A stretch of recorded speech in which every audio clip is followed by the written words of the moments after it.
Hi everyone, and welcome to the March edition of Boom News Monthly. I'm Chelsea Piero. And I'm Brooke Birchfield, and it's New Year for our show, so we have a bunch of news stories for the month. Some of our segments will include interviews from our community members and updates from our clubs and committees. And of course, we'll always have our weather updates, book reviews, and Puma's Got Talent. First off, we have Carly and Delilah interviewing Officer Shield and Skipper. We had a chance to sit down recently with Colchester Public School Resource Officer Craig Shield and his police dog partner, Skipper. Thank you both so much for visiting us today. Thanks for having us. Officer Shield, how long have you been with the Colchester Police Department?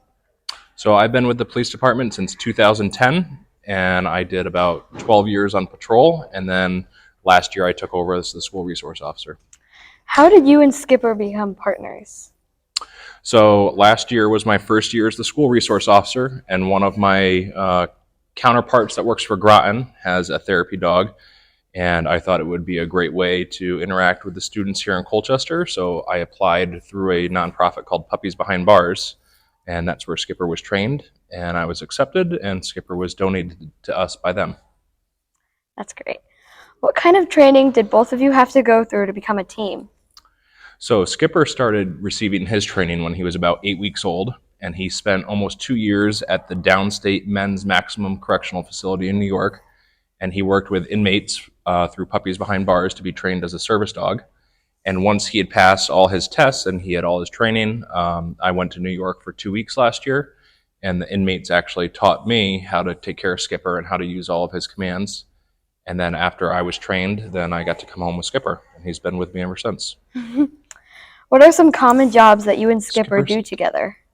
So we'll do everything just from interacting with students in the hallway, saying hi, letting people come up and chat with us, to sometimes people are having a really bad day that we might call a crisis, and Skipper can go and sit with them, and people can just give him some pets, and it's hard not to feel better after you're hanging out with Skipper. Yeah.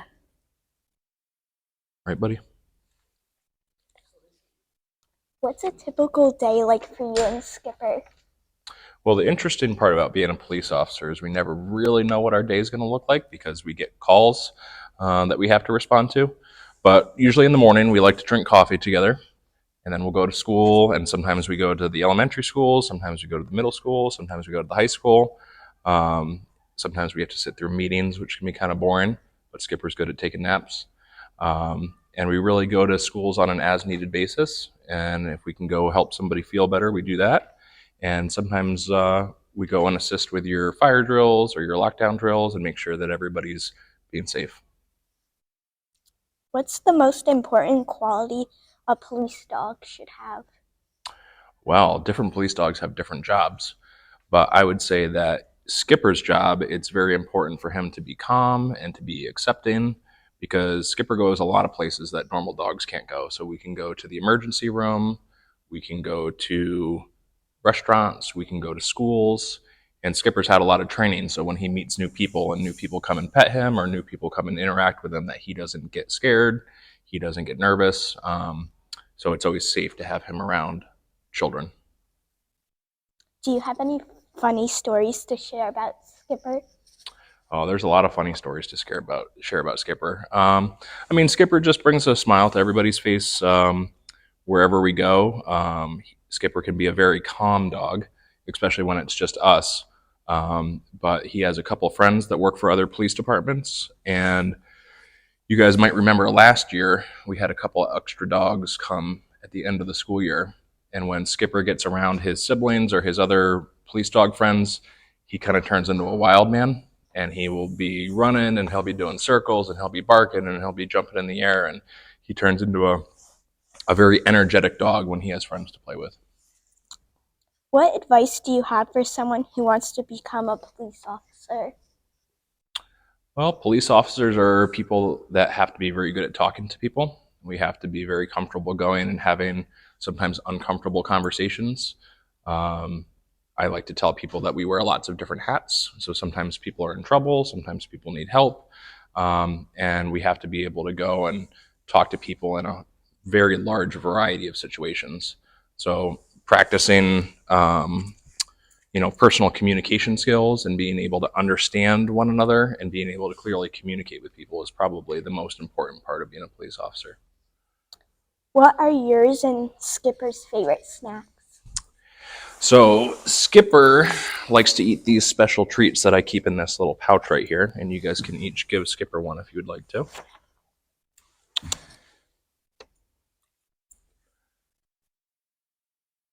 And I would say I like anything with peanut butter. Thanks for coming. Thanks for having me.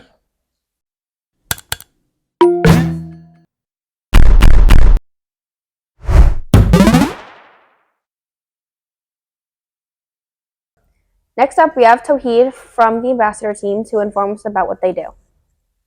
Hi, my name is Ethan, and today I'll be interviewing Tohi from the ambassador team. Okay, guys, so what's the point of the ambassador team? What do you guys do on it, and why do you guys do it? Hi, Ethan. So, as an ambassador, we look for issues around in the school and we plan the forums and we hold dances and that sort of stuff. As an ambassador, what is your job, and what's the incentive of the hero cards that you guys gave punches out on? So, the hero cards, we use the hero cards to sort of reward going above and beyond expectations, which are the four core values being honest, being respectful, being safe, and being responsible. Being safe is like basically just don't do stupid stuff. Basically, do not do stupid stuff. Being respectful, showing kindness, showing mercy, and like forgiving others for their actions and that sort of stuff. Being honest, like don't lie, just don't lie. And like if you've done something wrong, then just say it out loud. You don't need to blame it on someone else. And being responsible, remember to bring your stuff and like be responsible for your own actions and that sort of stuff. This is great. What do the core values mean to you, and why should we follow them? So the core values, to me personally, I believe that we should go above and beyond them. To me, like what they mean really are being safe, being like not doing something stupid, and just doing reasonable stuff and thinking before you act. For responsibility, being responsible. Just be responsible for your own actions. Go to school on time. Go do your work on time. Turn in your homework on time. Do everything on time, and like make sure you're organized. Being safe. Sorry, not safe. Being respectful. Showing forgiveness if someone is like rude to you. Not being rude and sort of that stuff. Uh, what else? We also have and a safe and honesty. Please don't lie. That's it, really. Just don't lie, and like try to go above and beyond these expectations, so you can get a punch or maybe even ambassador. So yeah, that's basically what the core values mean to me. Okay, that marks the almost end of the interview. Can we have a bit of advice before we leave? Okay, so the how to become an ambassador. I'd say go above and beyond the four core values. Um, don't don't be a leader. Be a leader, but don't be that big. Like, don't be a leader who like forces other people to do what he wants. Don't be like a dictator. Be someone who can actually who actually is nice, does actual good things, and that isn't like, hey, you do that, I'll just sit on this chair. So yeah, basically that's what my advice for new people who want to become ambassadors. You'll get recommended, inshallah, by your teachers in 7th grade, and then you will have to fill out an application. So yeah, bye. Thank you guys for your time. Have a great day, everybody. Is spring around the corner? Let's check in with our weather team to find out. Who doesn't love warm weather? The coldest periods are far behind us. They were in early December, late January, and most of February. The summer weather is anticipated to be swell. After we get past this winter fiasco, the sky will brighten up and shine like a diamond. The wonderful days of March are supposed to look like this. Early spring showers, colder weather starting to warm up, last of any snow that will be seen for the year. Throughout the rest of March, it will be heavy rain showers, and other days it will be sunny and warm. The average temperature of March will be around 44 degrees Fahrenheit. April will be cooler and drier than normal, while May will be warmer and rainier. Summer will be warmer than normal with above normal precipitation. The hottest periods will be mid-July and early to mid-August. September and October will be cooler on average and drier than normal. And shout out to Evan for writing the script.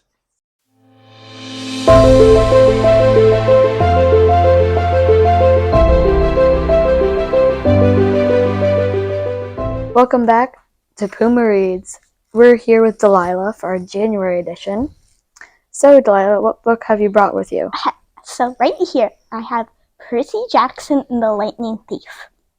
Okay, and what is this amazing book about? So this book is about this dude named Percy Jackson, and he's always up to mischief. And then one day, he's invited to this special camp with kids who are trouble, just like him. And then he finds something out crazy. Crazy, I say. Okay, so why do you recommend this book? Because it's a good book to read if you just came off like a really good book series and you don't know what to read. Okay, so how many bookworms would you rate this book? 9 bookworms. Okay, I actually agree with that. I have read that series. It's very good. This is only the first book of the series. It's a very long series, but it's a very good series. There's 5 books to the series, and then there's more series continuing it if you like it. Okay, so that's it for January edition. I'll see you next month. Toodles! Recently, Mrs. I's and Mrs. Kaufman's 7th grade classes collaborated to make an epic board game. Let's go look at it. Miss I's innovation class and Miss Kaufman's digital media class recently had a chance to collaborate together to try and design the latest tabletop game. The students started the 3-week process by evaluating recognizable board games currently on the market. They examined what makes board games popular by testing ease of setup and play, as well as how challenging it would be to win or finish according to the goal of the game. The students then took simple games and gave them a new look and feel, called reskinning. They experimented with new themes, graphics, and gameplay mechanics to see what could make an old game new and exciting. This helped them understand the basics of the game design and what they would need to focus on their own games. With this newfound knowledge, the students brainstormed an original game that they could create. They bounced ideas off of each other and merged their unique perspectives to come up with a concept that was both fun and challenging. The students then got into collaborative teams made up from both classes to prototype, design, and build their own board games. They used a laser cutter, 3D printer, and computer graphics programs to create game pieces, boards, rules, packaging, and other materials needed for play. They worked together to make sure the game was both visually appealing and had great gameplay mechanics. Students were able to utilize skills they learned in their innovations and digital media classes and selected the area of design and build that most interested them. The end result was a board game that was unlike anything seen before. It was the perfect combination of creativity, innovation, and technology. Students admitted that they learned a lot about the game design process and what it takes to bring a successful product to market. The students finished their project by evaluating their own board games. They tested their games with different groups of people, gathering feedback and making any necessary improvements. Through hard work, determination, and collaboration, the students saw how their ideas could be turned into reality. The finished games will be displayed in the Innovations window and will be available to play during lunch waves and in the LMC.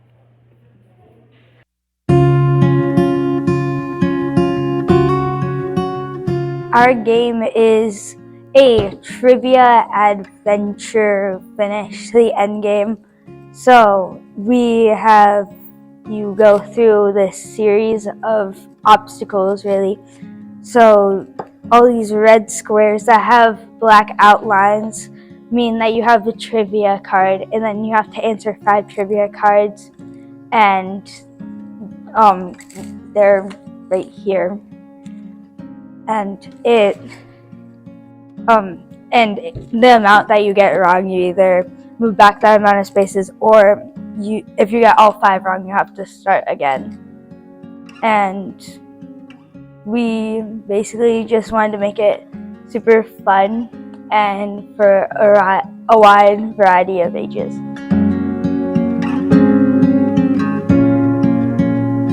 Our pieces were made on Tinkercad, and then we 3D printed them and glued them to the little stand. And then my partner that's not here, Abby,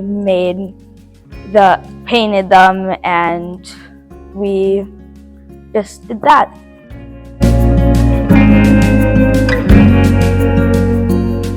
So we have many categories, but this one that I have here is what is Edgar Allan Poe's best known poem, and then it has the answers that you say, and then it has the answer. So on this one it says The Raven. And then we have sports ones, capitals, just entertainment. We have presidents, and we have food, and all a fun variety of cards.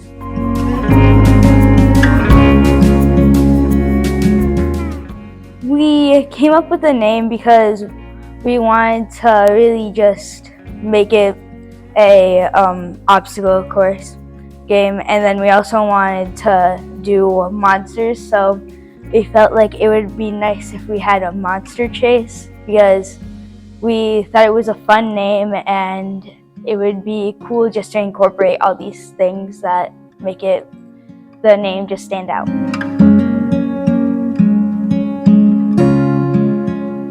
The hardest part was probably finishing the game board, because we had to do individual slides that all had to look different, and it took us a while to do it.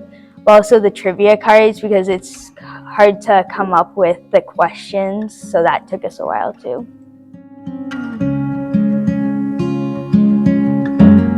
The most fun was probably working with Abby, because we're really good friends to start out with, but we just created more of a bond, and it's just fun making all the game board pieces and just talking everything through and just thinking that it's for fun.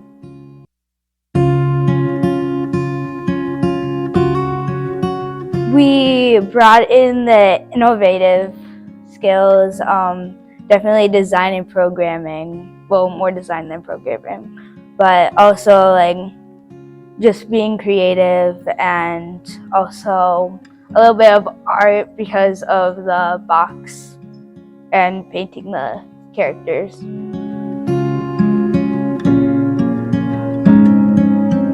I would say just come up with a creative idea that you feel like you're passionate about, and just have fun and just make what you want to have it be made, just like how you imagined it.